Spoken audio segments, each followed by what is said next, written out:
It's welcome, Bernd, DF2ZC.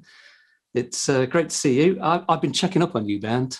You and your mate, Frank, DH7FB. Apparently you're known as the X team when you go out together on your DXpeditions. And in the days before the repeater was in place on the International Space Station, the X team found a way to bounce signals off its solar panels, I gather. In fact, I've heard them. You can actually hear some of the recordings on Bernd's website. So the Doppler shift must have been a nightmare trying to bounce signals off the solar panels. Yes, that's true. Can you hear me? Yes, we can hear you fine. Yeah, yes. that's usual question in a Zoom meeting. Can you see me? Can you hear me? Very good afternoon from Germany, and thank you for inviting me to give a presentation on VHF DXpeditions being successful from the other end of the pileup. And speaking of bouncing signals of the ISS, yes, well, that was one of the days where I wished I had three hands, because with one hand I had to transmit with the CW keyer. With the other hand, I had to adjust the vertical rotator, the horizontal rotator. The ISS is driving very fast across me, across the QTH. And the third hand was for making good of the Doppler shift by using the RIT. Luckily, we were on 2 meters, so the Doppler shift wasn't that bad.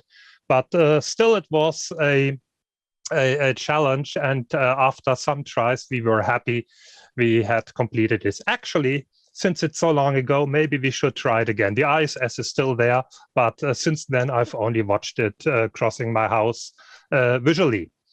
Yes, but today we are not dealing with the ISS. We are dealing with VHF DXpeditions. And since this is a Zoom meeting, I'm sorry I have to apologize in the beginning, because we have no small children in our house today. So no small children will crash the meeting here by waving and talking to me. My XYL is still at work.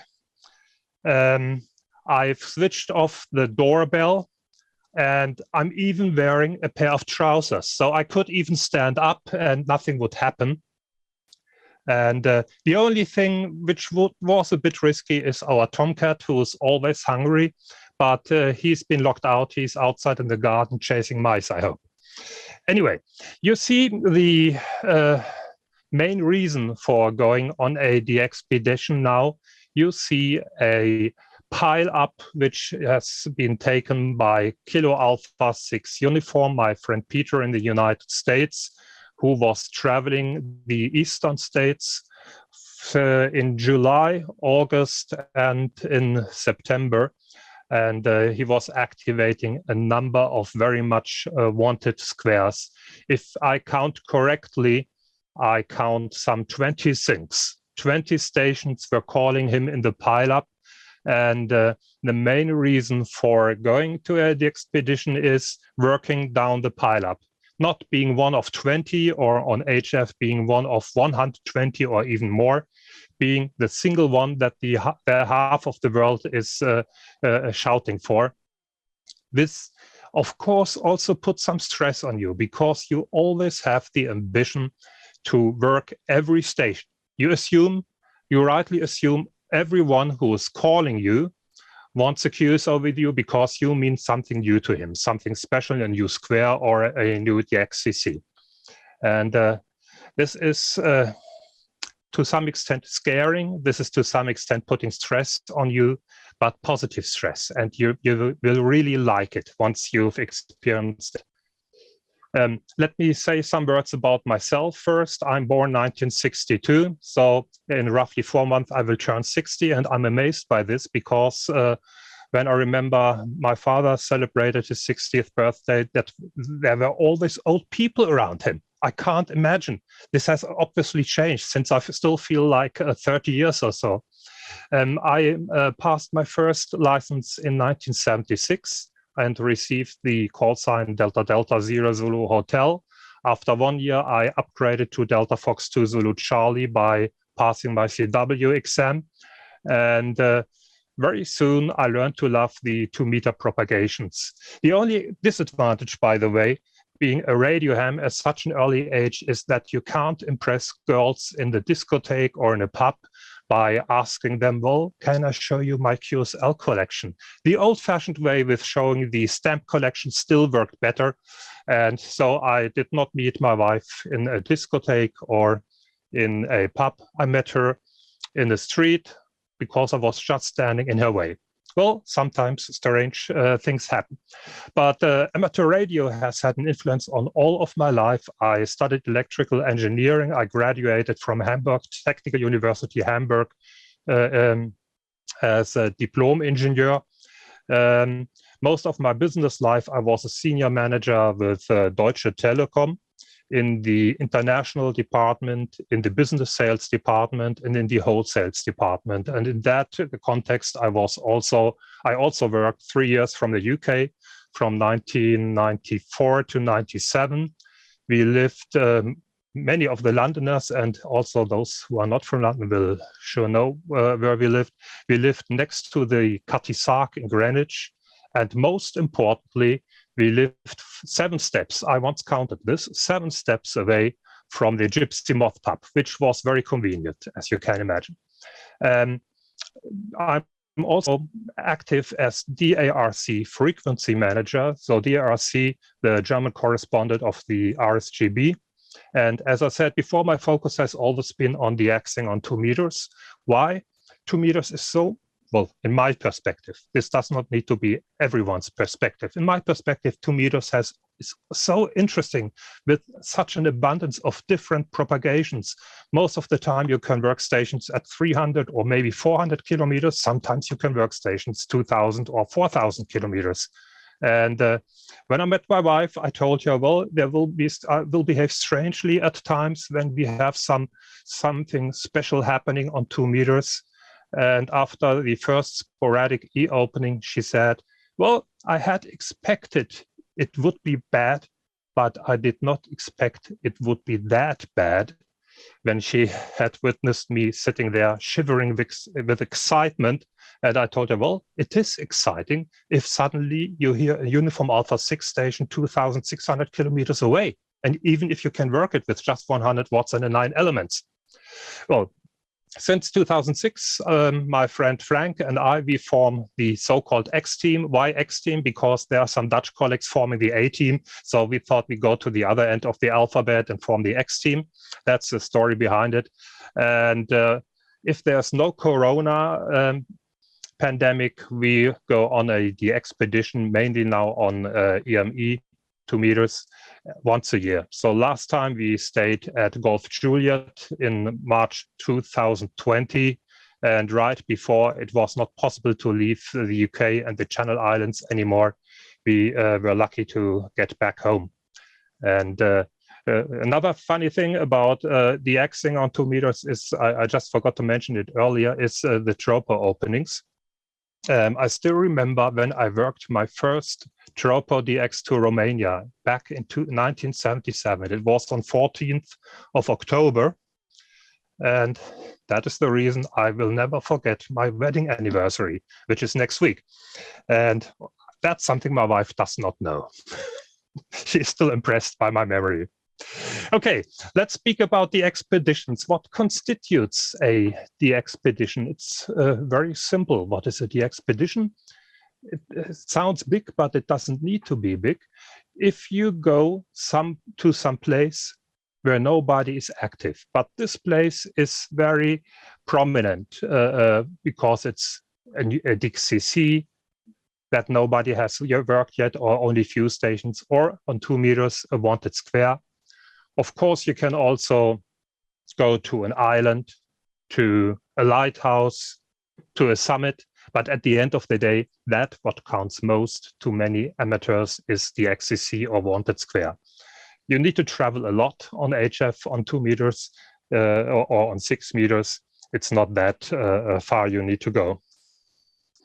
So the other thing on 2 meter DXpeditions is it's generally not a battle of materials. You can very easily become QRV from a wanted location without having to invest too much in equipment, too much in travel.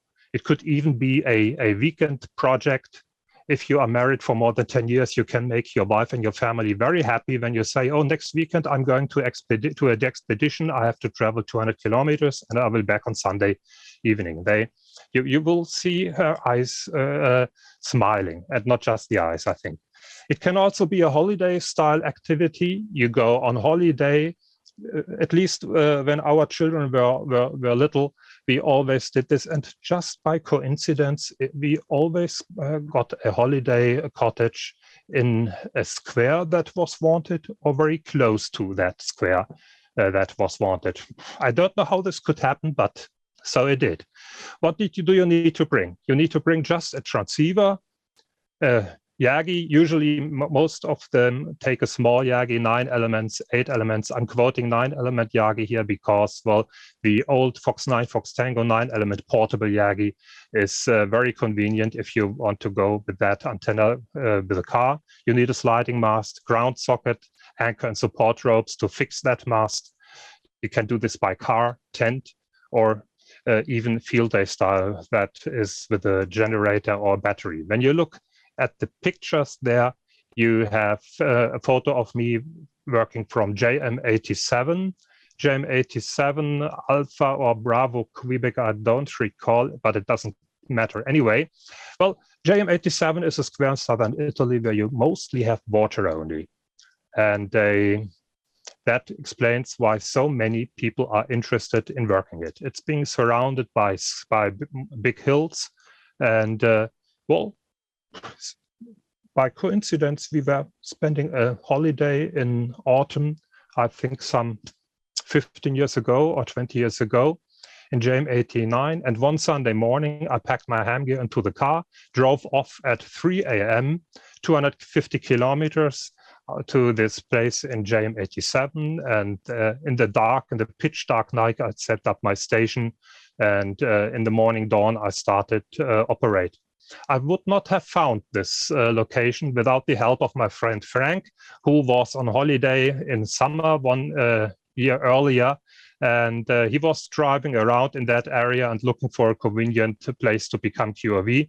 And in fact, we even worked from there on Meteor Scatter when he was QRV from there 2 hours. So in the night, I just picked my GPS receiver, and with the help of the GPS receiver, I really found back to that place.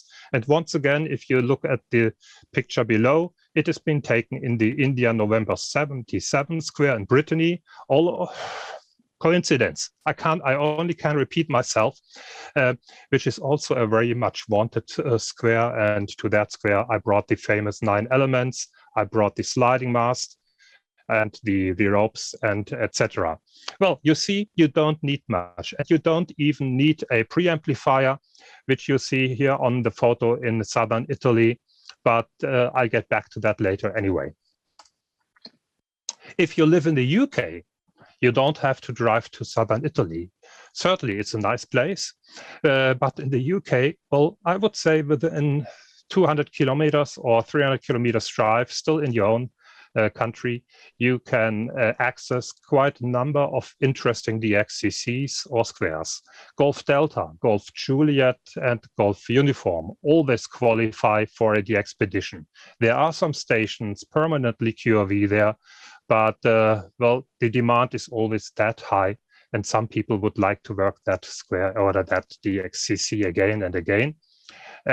You have a number of squares in the Hebrides or on the Shetland Islands. Shetlands don't form their own DXCC, but still are very much wanted, particularly if you have access to one of the small islands around who are in India, Papa 80, for example. You have India Oscar 69, the Scilly Islands in the southwest of Cornwall would work well for a family holiday, and you would make many people happy if you went there. The same applies to India Oscar 65 and even India Oscar 73. That's amazing, but well, the Anglesey area, apparently there's nobody QRV or not on 2 meters. Many of my ham friends still ask me, well, have you worked India Oscar 73 yet? And I say no. If you look at the map, you would also see India November 79, which looks very rare, but it is not, because Dave G7 RAU is more or less permanently QRV from there. So a lot of the people of the stations who were missing India November 79, the Lizard Point have already worked and confirmed it. And if you have access to a boat, well, you should perhaps consider going to Juliet Oscar 04. It's not far from the coast, as is India Oscar 96. And by the way, if anyone thinks about going to India Oscar 96, please be so kind and drop me an email. It's one of the only squares in the southern North Sea that I still need. So I would be very happy to get some reward in form of a new square. Of course, this observation is a current observation. It's subject to change in 4 or 5 years. The number or the squares which have a huge demand can be very much different. How do you find a suitable location? It's not so easy. You can easily access websites which show you holiday houses, holiday cottages, but you can't say, well, is this possible to is it possible to put an antenna there? Is it in the valley? Is this on top of the hill? So what I always say is proper preparation is key to success. It's such a standard sentence, but what do I mean? If you prepare properly, and if you don't think you need to invent the wheel again, you will be more successful than people who come from the other, from a different approach. Well, if you search the web, you will find a number of DXpeditions, also HF ones, which have taken place in the past. So ask those DXpeditioners for help, for support, for guidance. They can maybe bring you into contact with people who own a house, a holiday house, with people who know someone who knows someone, and at the end it always works out fine. It also works fine when they can suggest to you a particular hotel or someone from the management staff, as long as they have not left burnt soil behind. But that's something which I generally do not expect from radio hams. Of course, you can always contact local hams. Generally, they are very willing to support. Some of them even rent cottages or holiday flats, which makes a lot of things much, much easier. But particularly in Mediterranean countries, or to make it clear, in Rome, if you want to go to the Vatican, it's very hard. Even at the time where we had a German Pope, we sent a letter to him. And I got a nice reply from his ambassador to Germany that amateur radio is not possible in the Vatican. And you need to be very lucky to get a support down there, because I understand some people want to keep their exotic status of being an exotic DXCC and radio stations in the whole world calling after them. When it comes to evaluating possible QTH, you can also have a look at Google Maps Street View. It's so much easier nowadays compared to 20 years ago. On the internet, you have a web application called Hey WhatsApp, where you can use a path profiler, show the path between two locations, so you can evaluate the takeoff, and you can also evaluate the takeoff by by using radio mobile by Victor Echo 2. I don't get the exact call sign, but it's in my annex anyway, the web link. And with that, I've taken the example of my own QTH. With that application, you can easily have a look at 360 degrees takeoff angles. And you see my QTH in JO30 Radio November in the southeast, some 30 kilometers southeast of Bonn. Well, I'm quite fine to 340 degrees, and the worst takeoff is 1 degree elevation to 140 degrees, but well, this still had no negative impact, luckily. And my wife always says, and that's the third and last time I'll quote her, hopefully, we only bought this house because of amateur radio, and I have to confess she's right. Well, after the location is found, of course, you must always make sure that you have the consent of the landlord of the hotel, of the campground management before you go. The worst that can happen is that you communicate, I'm going on the expedition to this or that place, to this or that DXCC, and then you cannot be QRV because on site they tell you, no, amateur radio, we disapprove of this. The same applies when you go with a ship.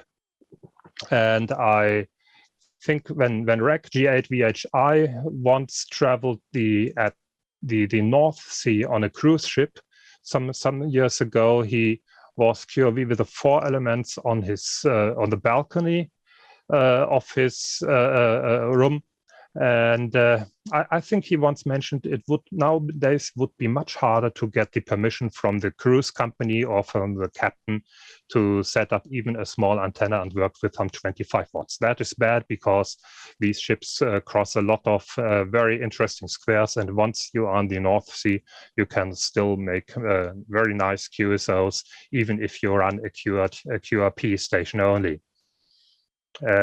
But as I just mentioned, if you have made a firm booking, you should consider communicating your plans. The best platform for communicating VHF DXpedition plans is www, make more miles on VHF, M on VHF.de. On the other hand, if you're going somewhere for the first time, maybe you should not communicate it because, well, there's so much which can go wrong, particularly if it's the first time you're going to the DXpedition. And of course, you don't want to run the risk of being regarded as somebody, well, he's announcing and not delivering. But, well, you need to decide on your own. It's always a bit risky when you don't have the experience. And therefore, I always suggest, well, go to, activity. I wouldn't say the expedition. Go to and make an activity just for training from a nice place at the coast or somewhere, and try to note your lessons learned. I've also mentioned the Wi-Fi and the phone coverage on site. Nowadays, I sometimes have the impression that without Wi-Fi access, you cannot operate any DXpedition, which I don't understand. It's not true. And the best, or from my perspective, the best DXpeditions are from places where they do not have Wi-Fi coverage. There is no need to be QRV on 0 and 4 KST chat or other chats more or less permanently. It will only distract you from operating, and it will also annoy you to some extent because there are some stations, please move up 10 kilohertz, 10 hertz, please move down 500 hertz. I have a birdie here, I have a birdie there.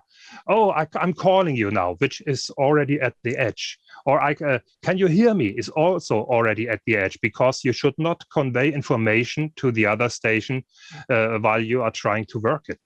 So what we now do, if we are together, Frank and I, we have one person from time to time going to a chat saying this and that. Well, we have a noise issue, or we start operating at that and that time, or we terminate operations now and we'll be back in 3 hours. But we try not to be QRV permanently on such a chat. It distracts, and as I said, you waste so much time discussing with people, which is not necessary. Now we come to the equipment. I have already said something about the equipment.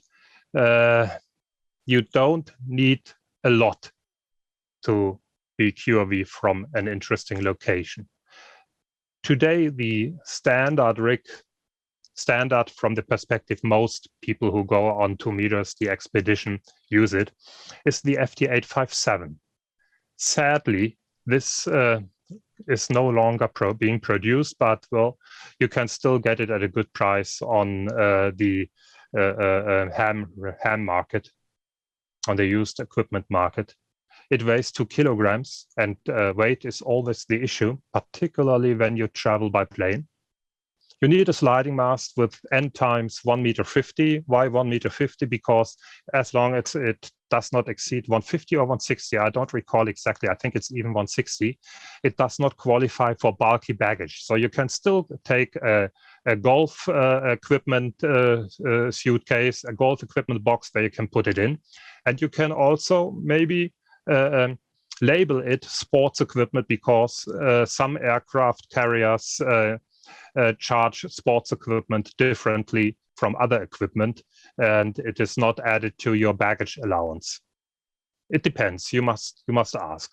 If you go first just for tropo or meteor scatter, a 9-element Yagi weighing some 3 kilograms is okay. If you go for EME, well, you need a little more, but generally you are then 2 people anyway, and you can split it. The weight. You have a switching power supply or a battery if you go by car, but beware when you go with a battery. The car battery is not the very best solution, since the car battery is made for high currents at short times, but not a steady 30, 40, 50% current over a long period. The second risk with the battery is, well, you should always make sure that you can leave, that you can switch on the car after operation, and that you don't need to call the road assistance. You need an amp or you don't need an amp. If you go for some tropo or little meteor scatter activity by car, for example, a TS2000 with the 100 watts is fine. If you want to be a little more serious, this means running QSOs over longer distances, or even an EME try. Even with a single Yagi and 1 kW or 800 watts, you can run EME. Then you should consider going for an amplifier. Coax cable is also always an issue. For example, if 25 meters has proved to be a good distance, when you go to your DXpedition location, it could well be that the distance is 20 meters or 15 meters, but to our experience with 25 meters, you still have some spare length that you don't have to sit out in the weather and operate. But if you go for the EcoFlex 15, this is 5 kilograms, 0.8 dB. So you lose about 20% of the power, 0.8 dB. Or you go for EcoFlex 10, which weighs only 3 kilograms.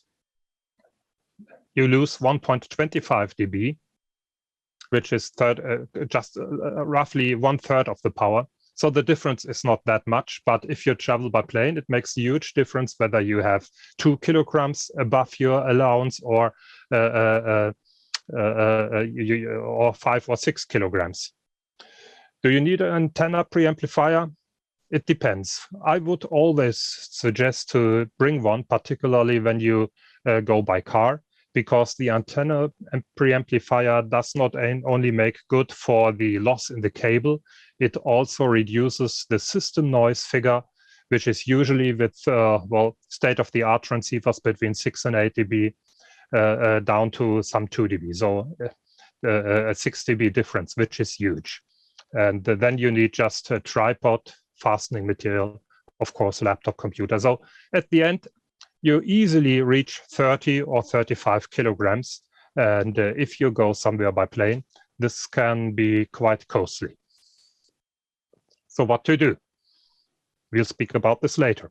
What you should do before you go to the airport or to the DXpedition site is set up everything at home without time pressure, without stress.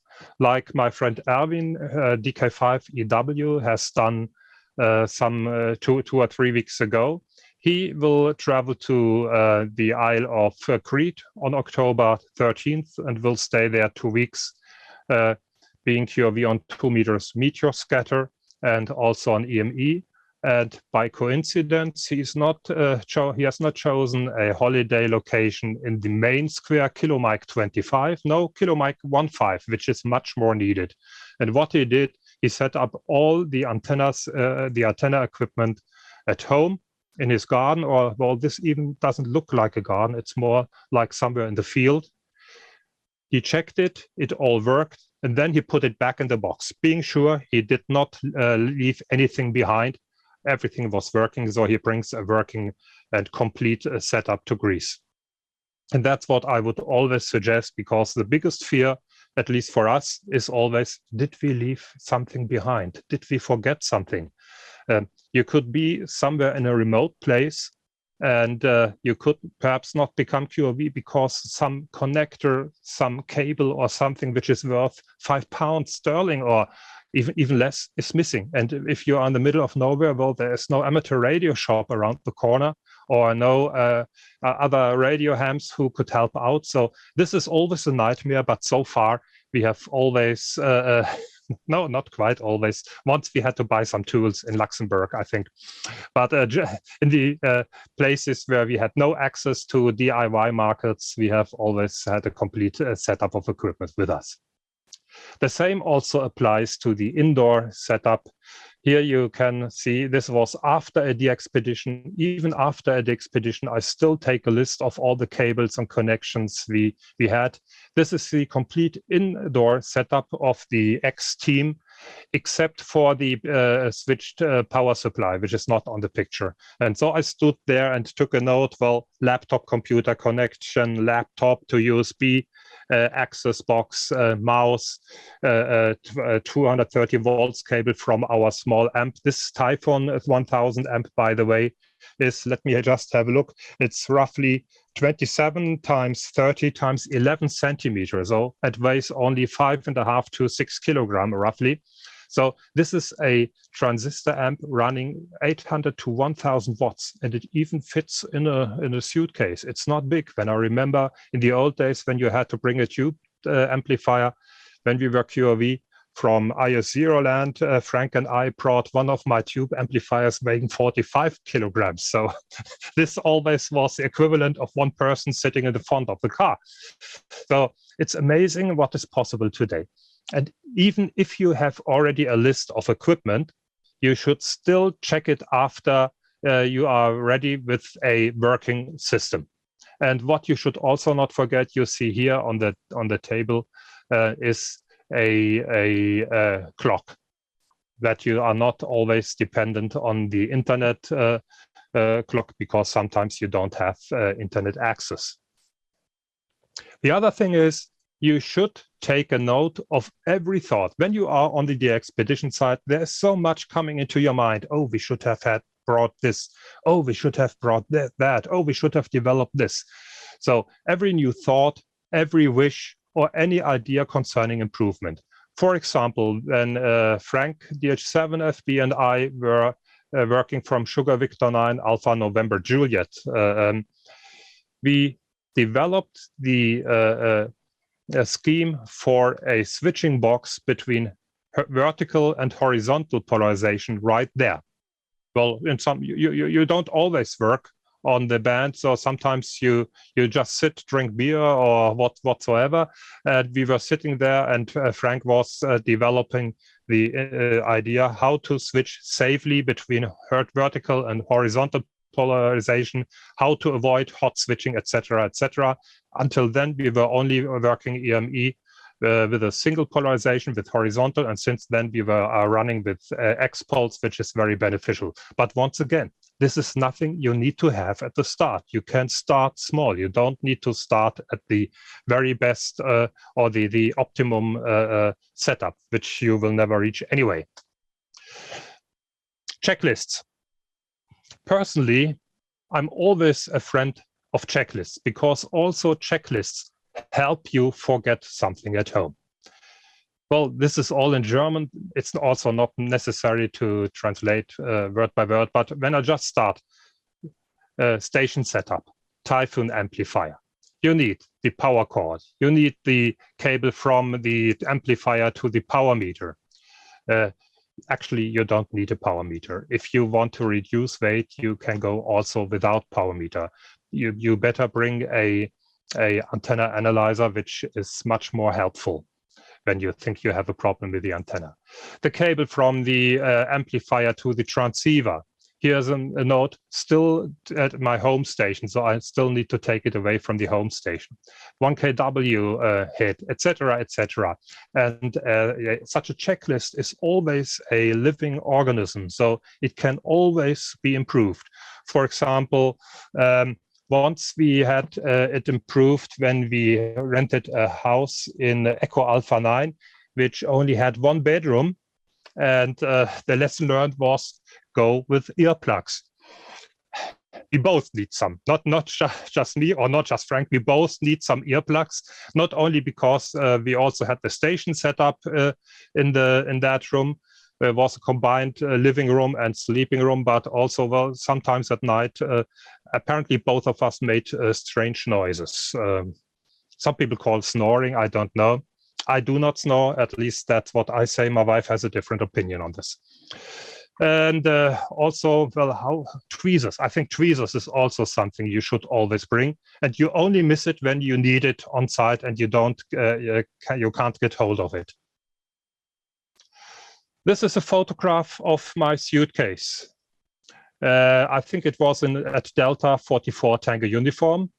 The headline is preparing for the airport. When you prepare for the airport, of course, the best thing is you need an info paper to put it into the suitcase. Here you have an info paper which explains this is amateur radio equipment. It's my name, my address is on it, my then mobile telephone number, just in case the people at the airport open the suitcase and think, so many cables, so strange stuff. Strange, what is that? Are those, is this a terrorist person? Therefore, I put this in. I also put in a copy of my license. And so far, it has never, ever anything happened. And I was aware, because you know, sometimes, well, the cable is on the other end of the suitcase. So you can see they had opened it and they looked at it. And when traveling to a Delta 4 country, we even put it also in Portuguese language in, and it was no problem. Generally, at the airport, you are always a bit scared when you come with equipment that the staff at the airport, at the security check, don't always see. But never, ever has this been a problem. Of course, you sometimes need to explain what is this, what is that, but never, ever has this been a problem. The only thing I once experienced was a swipe for explosives, but this can also happen when you go there with your laptop computer. And what else? Oh, yeah, this is my only suitcase, by the way. You don't see much more than amateur radio equipment. And one rule for going on the expeditions is, well, equipment has always priority. And a second T-shirt or third T-shirt has only second priority. I was tempted to say here, well, 1 set of underwear is okay for a week, but no, it should be a little more. But what I want to say is, okay, you must concentrate on the really necessary things. And if you exceed the limit of weight, well, I have a jacket with 10 pockets, and you can put in a lot of heavy antenna, heavy adapters or other things that don't qualify as a weapon in that. As long as it's in the jacket, it does not go into the weight balance. The problem is if you have a jacket with 10 pockets and you need something particular, you can, if you're unlucky, you can search a long time until you find it. The other thing is that I wrote, be kind at check-in. Well, that's a general rule. If you are kind to people who are in charge of something, they are much more eager to go to their limits when it comes, for example, to weight. If you have a weight allowance of 23 kilograms and you come with 25 kilograms and you are friendly to the person at the check-in, that person is much more willing to accept the 25 kilograms without sending you to pay for excess baggage. But that's a rule which applies to everything in the life. If you come there with a stiff upper nose and your nose upper lip and your nose up here, you will not be so successful. Sensitive things go to carry-on luggage, what I wrote here, which means, well, I always brought my FT857 in the carry-on luggage because it's also easier to explain what this is. And sometimes I have the impression if there's a microphone on a piece of equipment, it's much easier for the security staff to understand than if they have, for example, only a antenna amplifier. This picture shows what is possible. You see our setup in spring, in March 2020, the antenna setup in Jersey. You can see the shack in Jersey. That is the complete EME setup. And this all goes into one suitcase, one golf bag or fishing bag, two backpacks, and another bag, plus my pilot's case. That's all. Except for, of course, when we were in Golf Juliet in Jersey, well, then we were coming by car and we could afford the luxury of bringing a rotor. You don't need a rotor if you go somewhere. You can easily work without a rotor. A rotator. When you look at the moon, it's hidden behind the tree on that picture. This is also a lesson learned. 10 years ago, in 2010, we had already worked EME successfully from that place. But, well, in 10 years, a tree can grow quite a lot. So in 2010, we had no problems with the tree blocking the direction to the moon at the moon set. But, well, this year it was different. And of course, we had much more noise this year, sadly. But that's also a general development. Therefore, I would like to say maybe better than bringing a preamplifier is also, or at least the same value of a preamplifier has a filter. In the first week of September, I was QRV in Kilo Nancy 55 with some friends in Ukraine. And this was in the middle of nowhere, but we still had some noise issue. We later found out it came from a lighthouse in 500 meters distance, which had some sun collectors on, and apparently they were not mounted properly. So this caused a huge noise rise at moonrise, but then a filter would not have helped since it was white noise. If you are in a place where you have a local transmitter, TV or radio close by, then a filter at the input of the receiver would perhaps help you minimizing or maximizing your receiving capability. So, organizing, also one of the catchwords when it comes to the expeditions. If you are on your own, it's simple. You do all the work. Just like Kilo Alpha 6 uniform, he is on his own. He has his setup in his car and his indoor setup and his antennas. He only needs some 30 minutes. But of course, not the first time. The first time you need some 60 to 90 minutes, but well, you are getting used to it. You're getting trained. You see potential of improvement. And now he can set it up in 90 minutes.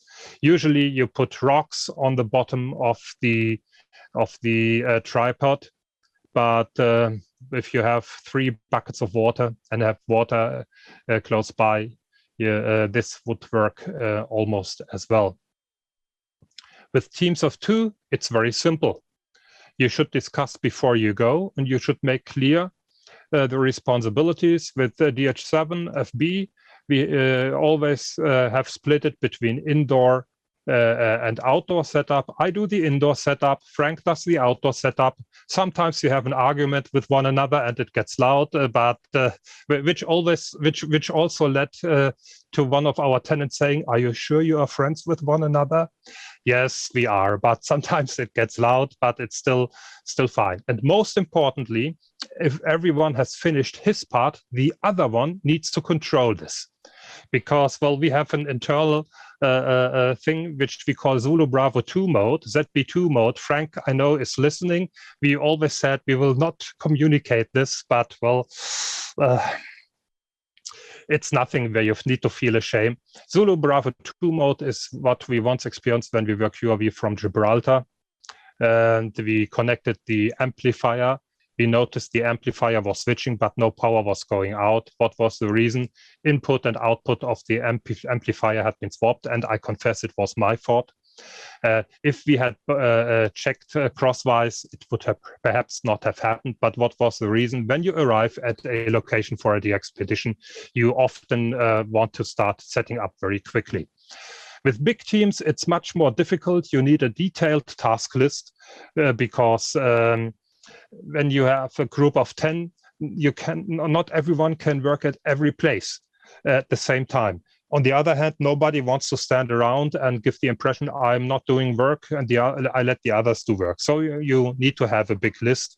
Who is in charge of this antenna? Who is in charge of the 70 centimeter antenna? Who builds up inside? Who builds up the power, the mast, etc., etc. Before you start operating, well, you need to find out about north, south, east, and west so that you know where you have to point your antenna to. Best is, of course, with beacons. You know your location, you know the location of the beacon, you can calculate the direction of the beacon, and you can then know, well, if the beacon direction is 270 degrees, you know, okay, when I point the antenna to there, it's 270 degrees. You know the other direction is 90 degrees and so on. And if you don't have beacons available, well, today you have so many applications on the mobile phones, you can just calculate where is the sun, and you know the shadow line of the mast is the direction of the sun plus 180 degrees, and you can still work out the north, south, east, west. Then you go put some sticks and stones to these directions that you always know where the north and south, etc. is. Double check, I already mentioned. I've marked red. One thing, one very important thing, always find out about location of electrical fuses box before you start transmitting. It's not so good if you run with a torch in the dark looking in the house that you don't know where they have hidden the electrical fuses when one fuse went off, because maybe you drew too much current. What is possible with just a simple setup displays a photograph of the antenna of my friend Yuri, Uniform Tango 1, Foxtrot, Germany. He made many meteor scatter QSOs with just 100 watts or less at the antenna, which is a 5-element Yagi, even at the distance of 2,100 kilometers, which once more confirms if you start your first DXpedition, you don't need to go with a big antenna. Even a 4-element Yagi would qualify.